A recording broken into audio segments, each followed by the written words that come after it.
ಗೋವುಗಳನ್ನು ಕದ್ದು ಹೊತ್ತೊಯ್ಯುತ್ತಿದ್ದ ಬೊಲೆರೋ ವಾಹನವನ್ನು ಪೊಲೀಸರು ಸಿನಿಮಾ ಸ್ಟೈಲ್ನಲ್ಲಿ ಚೇಸ್ ಮಾಡಿರುವ ಘಟನೆ ಮೈಸೂರಿನ ನಂಜನಗೂಡಿನಲ್ಲಿ ನಡೆದಿದೆ.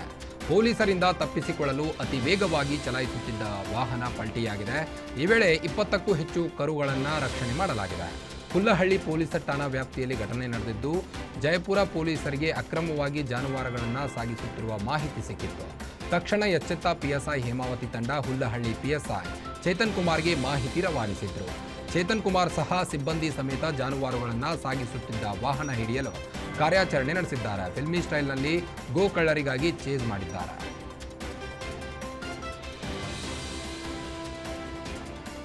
ದೀಪಾವಳಿ ಹಬ್ಬದ ಪ್ರಯುಕ್ತ ಮೈಸೂರು ಜಿಲ್ಲೆಯ ಪಿರಿಯಾಪಟ್ಟಣ ತಾಲೂಕಿನ ಶಿಡ್ಲು ಮಲ್ಲಿಕಾರ್ಜುನ ಬೆಟ್ಟದಲ್ಲಿ ದಿವಟಿಗೆ ಉತ್ಸವ ನಡೆಯುತ್ತಿರುವ ಹಿನ್ನೆಲೆ ಮೈಸೂರು ಸಂಸದ ಯದುವೀರ್ ಒಡೆಯರ್ ಅವರು ಭಕ್ತರ ಜೊತೆ ಬೆಟ್ಟವೇರಿ ದೇವರ ದರ್ಶನ ಪಡೆದಿದ್ದಾರೆ.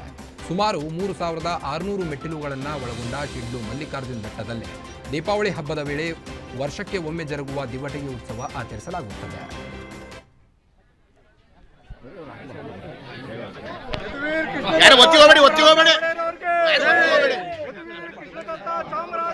ಮೈಸೂರು ಮಹಾರಾಜರಿಗೆ, ಮೈಸೂರು ಮಹಾರಾಜರಿಗೆ, ಮೈಸೂರು ಯುವರಾಜರಿಗೆ. ಕಾಫಿನಾಡಿನಲ್ಲಿ ದೇವಿರಮ್ಮನ ದರ್ಶನಕ್ಕೆ ಭಕ್ತ ಸಾಗರವೇ ಹರಿದು ಬಂದಿತ್ತು. ಮಲ್ಲೇನಹಳ್ಳಿಯಲ್ಲಿರೋ ಬಿಂಡಿಗ ದೇವಿರಮ್ಮನ ದರ್ಶನಕ್ಕೆ ಈ ಬಾರಿ 2 ದಿನ ಅವಕಾಶ ನೀಡಲಾಗಿತ್ತು. ಈಗ ದರ್ಶನ ಮುಕ್ತಾಯವಾಗಿದ್ದು ದೇವಿರಮ್ಮ ಗಾಳಿ ರೂಪದಲ್ಲಿ ದೇವಸ್ಥಾನವನ್ನು ಪ್ರವೇಶಿಸಿದ್ದಾರೆ. ಇನ್ನು ಈ ಬಾರಿ ಸುಮಾರು 65 ಹೆಚ್ಚು ಭಕ್ತರು ಬೆಟ್ಟವನ್ನೇರಿ ದೇವಿ ದರ್ಶನ ಪಡೆದಿದ್ದಾರೆ ಎಂದು ಹೇಳಲಾಗಿದೆ. ಇನ್ನು ಪ್ರತಿ ವರ್ಷದಂತೆ ಈ ಬಾರಿಯೂ ಮೈಸೂರು ಸಂಸ್ಥಾನದಿಂದ ದೇವಿರಮ್ಮಗೆ ಬಾಗಿನ ಸಮರ್ಪಿಸಲಾಯಿತು.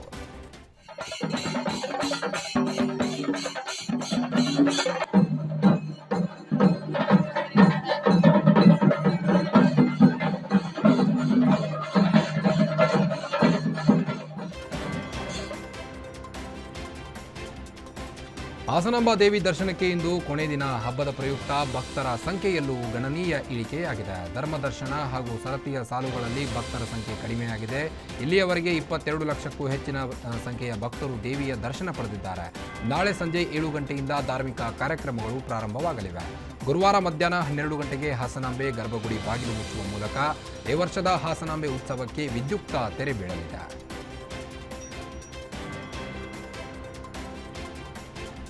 ದೀಪಾವಳಿ ಅಮಾವಾಸ್ಯೆ ಹಿನ್ನೆಲೆ ಮಂಡ್ಯದ ಕೆಆರ್ಪೇಟೆ ತಾಲೂಕಿನ ಕಾಪನಹಳ್ಳಿ ಗವಿಮಠದ ಸ್ವತಂತ್ರ ಶ್ರೀ ಸಿದ್ಧಲಿಂಗೇಶ್ವರ ದೇವಾಲಯದಲ್ಲಿ ವಿಶೇಷ ಪೂಜೆ ನೆರವೇರಿಸಲಾಯಿತು.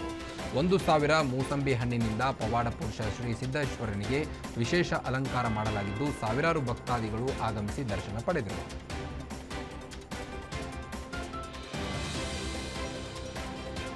ಕಲ್ಯಾಣ ಕರ್ನಾಟಕ ಭಾಗದಲ್ಲಿ ಖ್ಯಾತಿ ಹೊಂದಿದ್ದ ತಾಲೂಕಿನ ಮೈಲಾಪುರ ಗ್ರಾಮದ ಮೈಲಾರಲಿಂಗೇಶ್ವರ ಜಾತ್ರೆಯು ಅದ್ದೂರಿಯಾಗಿ ನಡೆಯಿತು. ಜಾತ್ರೆ ಅಂಗವಾಗಿ ವಿಶೇಷ ಧಾರ್ಮಿಕ ಕಾರ್ಯಗಳು ಜರುಗಿದವು. ಶ್ರೀ ಮೈಲಾರಲಿಂಗೇಶ್ವರನಿಗೆ ತನರಾತಿ ಬೆಳಗುವ ಉತ್ಸವ ನಡೆಯಿತು. ಸರಪಳಿ ಹರಿಯುವ ಕಾರ್ಯಕ್ರಮ ನಂತರ ಈ ವರ್ಷದ ಕಾರ್ಣಿಕ ನುಡಿಯಲಾಯಿತು. ಶರಣಪ್ಪ ಪೂಜಾರಿ ಅವರು ಕಾರ್ಣಿಕ ನುಡಿದಿದ್ದು, 4 ಮೂಲೆ 8 ದಿಕ್ಕಿಗೆ ಸಂಪೂರ್ಣ ಕುತ್ತು ಬರುತ್ತದೆ ಎಂದು ಭವಿಷ್ಯ ಹೇಳಿದ್ದಾರೆ. ಇದು ಅಪಾಯಕಾರಿ ಸೂಚನೆಯಾಗಿದೆ. ರಾಜಕೀಯವಾಗಿ ಮಳೆ ಬೆಳೆ ಬಗ್ಗೆ ಹೀಗೆ ಅರ್ಥೈಸಿಕೊಂಡರೆ ಹಲವು ಕಂಟಕ ಎಂಬ ಭವಿಷ್ಯವಾಣಿ ಎನ್ನಲಾಗಿದೆ.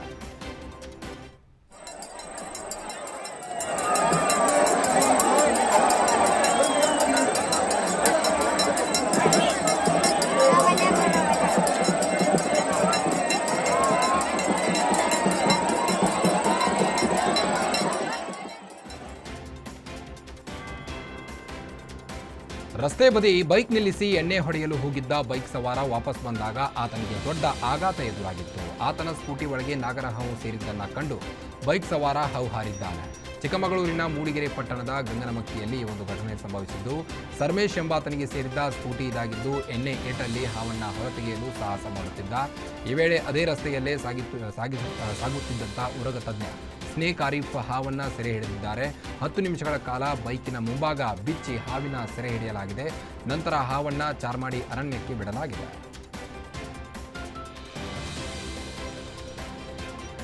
ನರಕ ಚತುರ್ಥಿ ಹಬ್ಬದ ದಿನವೇ ದೇವರ ಕೋಣೆಗೆ ಕಾಳಿಂಗ ಸರ್ಪ ಎಂಟ್ರಿ ಕೊಟ್ಟು ಮನೆಯವರಿಗೆಲ್ಲ ಶಾಕ್ ಕೊಟ್ಟಿದೆ. ಚಿಕ್ಕಮಗಳೂರು ಜಿಲ್ಲೆಯ ಕೊಪ್ಪ ತಾಲೂಕಿನ ಮುದ್ದಿಮನೆ ಗ್ರಾಮದ ಸತೀಶ್ ಎಂಬುವವರ ಮನೆಯ ದೇವರ ಕೋಣೆಯಲ್ಲಿ ಕಾಳಿಂಗ ಸರ್ಪ ಕಾಣಿಸಿಕೊಂಡಿದೆ. ತಕ್ಷಣ ಉರಗ ತಜ್ಞರು ಕರೆಯಿಸಿ ಕಾಳಿಂಗ ಸರ್ಪವನ್ನು ಸೆರೆ ಹಿಡಿದು ಸುರಕ್ಷಿತವಾಗಿ ಸ್ಥಳಕ್ಕೆ ಬಿಟ್ಟಿದ್ದಾರೆ. ಕಾಡಲ್ಲಿ ಅತಿಯಾದ ಮಳೆಯಿಂದ ಮನೆಯೊಳಗೆ ಕಾಳಿಂಗ ಸರ್ಪ ನುಗ್ಗಿರೋ ಸಾಧ್ಯತೆ ಇದೆ ಎಂದು ಉರಗ ತಜ್ಞರು ಅಭಿಪ್ರಾಯಪಟ್ಟಿದ್ದಾರೆ.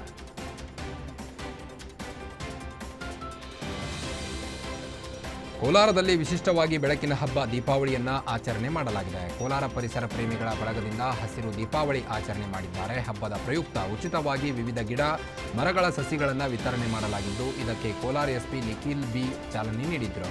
ಕೋಲಾರ ನಗರದ ಜೂನಿಯರ್ ಕಾಲೇಜು ಮೈದಾನದಲ್ಲಿ ಪರಿಸರ ಪ್ರೇಮಿಗಳು ವಿಶಿಷ್ಟ ಅಭಿಯಾನದ ಮೂಲಕ ಗಮನ ಸೆಳೆದರು. ಇನ್ನು ಪರಿಸರ ಮಾಲಿನ್ಯ ತಡೆಯುವ ನಿಟ್ಟಿನಲ್ಲಿ ಪಟಾಕಿ ಬಿಟ್ಟಾಕಿ ಪರಿಸರ ಉಳಿಸಿ ಅನ್ನೋ ಅಭಿಯಾನ ಇದಾಗಿದ್ದು, ಮುಂದಿನ ಪೀಳಿಗೆಗಾಗಿ ಹಸಿರು ಬೆಳೆಸಲು ಪರಿಸರ ಪ್ರೇಮಿಗಳು ಕರೆ ನೀಡಿದರು. ಪರಿಸರ ಪ್ರೇಮಿಗಳ ಬಳಗಕ್ಕೆ ಸ್ಕೌಟ್ಸ್ ಆ್ಯಂಡ್ ಗೈಡ್ಸ್ ಹಾಗೂ ಲಯನ್ಸ್ ಕ್ಲಬ್ ಕೈ ಜೋಡಿಸಿದೆ.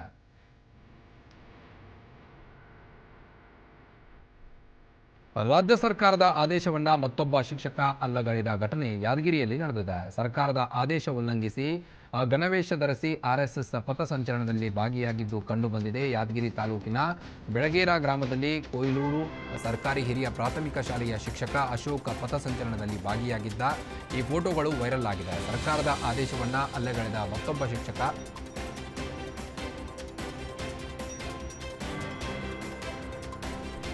ನಾಡಿನಾದ್ಯಂತ ನಾಳೆ ಬಲಿಪಾಡ್ಯಮಿ ಹಿನ್ನೆಲೆ ರಾಜ್ಯದ ಎಲ್ಲಾ ದೇವಾಲಯಗಳಲ್ಲಿ ವಿಶೇಷ ಕಾರ್ಯಕ್ಕೆ ಮುಜರಾಯಿ ಇಲಾಖೆ ಮುಂದಾಗಿದೆ. ರಾಜ್ಯದ ಮುಜರಾಯಿ ಇಲಾಖೆಗೆ ಒಳಪಡುವ ದೇವಾಲಯಗಳಲ್ಲಿ ಗೋ ಪೂಜೆ ನೆರವೇರಿಸಲು ಧಾರ್ಮಿಕ ದತ್ತಿ ಇಲಾಖೆ ಸುತ್ತೋಲೆ ಹೊರಡಿಸಿದೆ. ಸಾರಿಗೆ ಮತ್ತು ಮುಜರಾಯಿ ಸಚಿವ ರಾಮಲಿಂಗಾರೆಡ್ಡಿ ಈ ಬಗ್ಗೆ ಆದೇಶ ಹೊರಡಿಸಿದ್ದಾರೆ. ರಾಜ್ಯದ ಎಲ್ಲಾ ದೇವಾಲಯಗಳಲ್ಲಿ ವಿಶೇಷ ಕಾರ್ಯ ನಡೆದಿದೆ.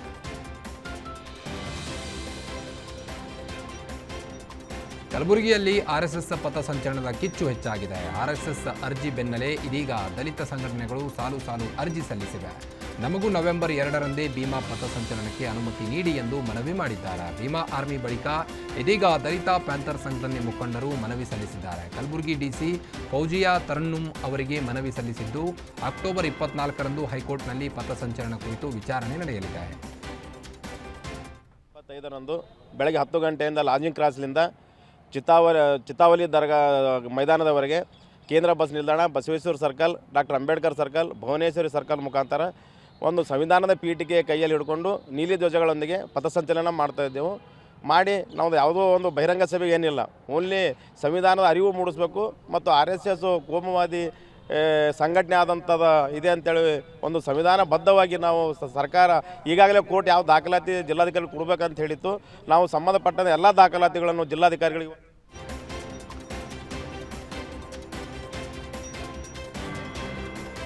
ಸರ್ಕಾರದ ಸಮೀಕ್ಷೆ ಕಾರ್ಯದಲ್ಲಿ ಸಕ್ಕರೆ ನಾಡು ಮಂಡ್ಯಗೆ ಮೊದಲ ಸ್ಥಾನ ಸಿಕ್ಕಿದೆ. 98% ಸಾಧನೆಯೊಂದಿಗೆ ಮಂಡ್ಯ ಜಿಲ್ಲೆಗೆ ಸಮೀಕ್ಷೆ ಕಾರ್ಯದಲ್ಲಿ ಮೊದಲ ಸ್ಥಾನದಲ್ಲಿದೆ. ಇದುವರೆಗೂ ಜಿಲ್ಲೆಯಲ್ಲಿ ಒಟ್ಟು 5,10,000 ಕುಟುಂಬಗಳ ಸಮೀಕ್ಷೆ ಮಾಡಲಾಗಿದೆ. ಇದರಲ್ಲಿ 18,29,582 ಜನರ ಸಮೀಕ್ಷೆ ಬಹುತೇಕ ಪೂರ್ಣಗೊಂಡಿದೆ. ಈ ಮೂಲಕ ಮಂಡ್ಯ ಜಿಲ್ಲೆಗೆ ಸಮೀಕ್ಷೆ ಕಾರ್ಯದಲ್ಲಿ ಮೊದಲ ಸ್ಥಾನ, 2ನೇ ಸ್ಥಾನದಲ್ಲಿ ತುಮಕೂರು, ಕೊನೆಯ ಸ್ಥಾನದಲ್ಲಿ ಧಾರವಾಡ ಜಿಲ್ಲೆ ಇದೆ. ಸಮೀಕ್ಷೆಯಲ್ಲಿ ಸಕ್ಕರೆ ನಾಡಿಗೆ ಮೊದಲ ಸ್ಥಾನ ಸಿಕ್ಕಿದೆ. ಮಂಗಳೂರಿನ ಬೆಳತಂಗಡಿಯ ಕಲ್ಮಂಜ ಗ್ರಾಮದಲ್ಲಿ ಮೊಸಳೆ ಆತಂಕ ಹೆಚ್ಚಾಗಿದೆ. ನದಿ ಬಿಟ್ಟು ಜನವಸತಿಯತ್ತ ಭಾರೀ ಗಾತ್ರದ ಮೊಸಳೆಗಳು ಬರುತ್ತಿವೆ. ನಿನ್ನೆ ತಡರಾತ್ರಿಯೂ ಕಲ್ಮಂಜ ಗ್ರಾಮದ ಪಜೀರಡ್ಕ ಎಂಬಲ್ಲಿ ಮೊಸಳೆ ಪ್ರತ್ಯಕ್ಷವಾಗಿದೆ. ಪಜೀರಡ್ಕ ದೇವಾಲಯ ಸಂಪರ್ಕಿಸುವ ಸೇತು ಮೇಲೆ ವಾಹನವನ್ನು ಕಂಡ ಮೊಸಳೆ ಓಡಿದ್ದು, ಈ ದೃಶ್ಯ ಸ್ಥಳೀಯರ ಮೊಬೈಲ್ನಲ್ಲಿ ಸೆರೆಯಾಗಿದೆ. ಕೆಲ ಕಾಲಗಳ ಹಿಂದೆ ನೇತ್ರಾವತಿ ನದಿ ತಟದಲ್ಲೂ ಮೊಸಳೆ ಪ್ರತ್ಯಕ್ಷವಾಗಿತ್ತು.